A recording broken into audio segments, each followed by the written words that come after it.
So, first of all, we need to define some key terms. International business. It can be understood as a relationship between a company and the outside world, in which we highlight mainly foreign and international trade and commerce.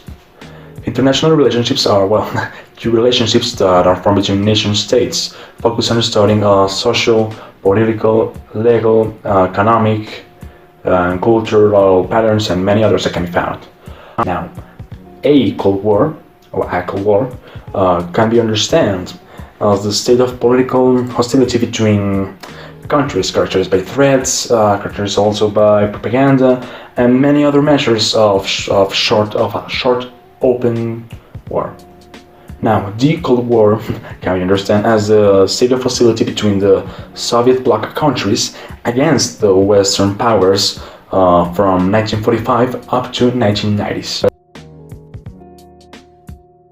The Cold War is a name given to the relationship that developed primarily between the USA and the USSR after the World War II. The Cold War was to dominate international affairs for decades, and many major crises occurred, like the Cuban Missile Crisis, and Vietnam, Hungary, and the Berlin Wall being just some. For many, the growth of weapons of mass destruction was the most worrying issue, and well, why this war ends so unexpectedly? There are so many reasons, like a new revolution breaks on turning the Soviet Union into the Russian Federation, the destruction of the Iron Curtain that means that East and West Germany united under a democracy, also the fight between the capitalism versus communism, the collapse of the Soviet bloc, and the US technology, and that means that the USA had a more advanced military. As we saw earlier, the Cold War was a really complicated conflict, and if we focus in the aspect of international relations, we can tell that international relations played a major role in the development and the de-escalation of this conflict. As an example, after the Cuban Missile Crisis, Attorney General Robert Kennedy and Soviet Ambassador Antonio Dobrygin met in Washington in order to reach an agreement and de-escalate the conflict. Also, international business were strongly affected by the end of the Cold War because during this period of time, economic and other types of exchange between communist and capitalist countries were really restricted. So after the Cold War, business could become really global.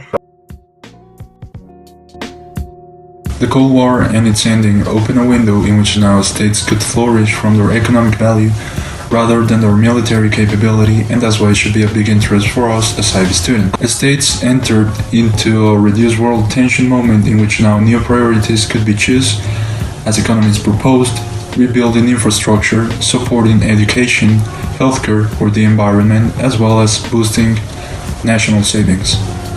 Today, the new world economy, based on inventions and developments on computers and microchips since the 1950s, is sweeping over national borders, in which the new word for industry is transnational rather than national like it was before. With information technology available virtually everywhere, production occurs in many places for many reasons, such as quality, price, timing, and availability, rather than wholly producing in one country and exporting. Was it fun? Yes, this activity was really fun because we were able to use so many information platforms, like Eureka, like going to the library and find all the options that we had to read and investigate for the question that you asked. So this was simply, and we managed to get their attention, even your attention. So we also managed to interact with each other and achieve this presentation that you're seeing today. Also, it will be funnier if we could make our teachers more involved in this activity, like if they could see us and if they could play a role. And finally, in our group work, it was so honest, so practical. We didn't have a problem with anyone, so it was simply awesome working with them. Thank you.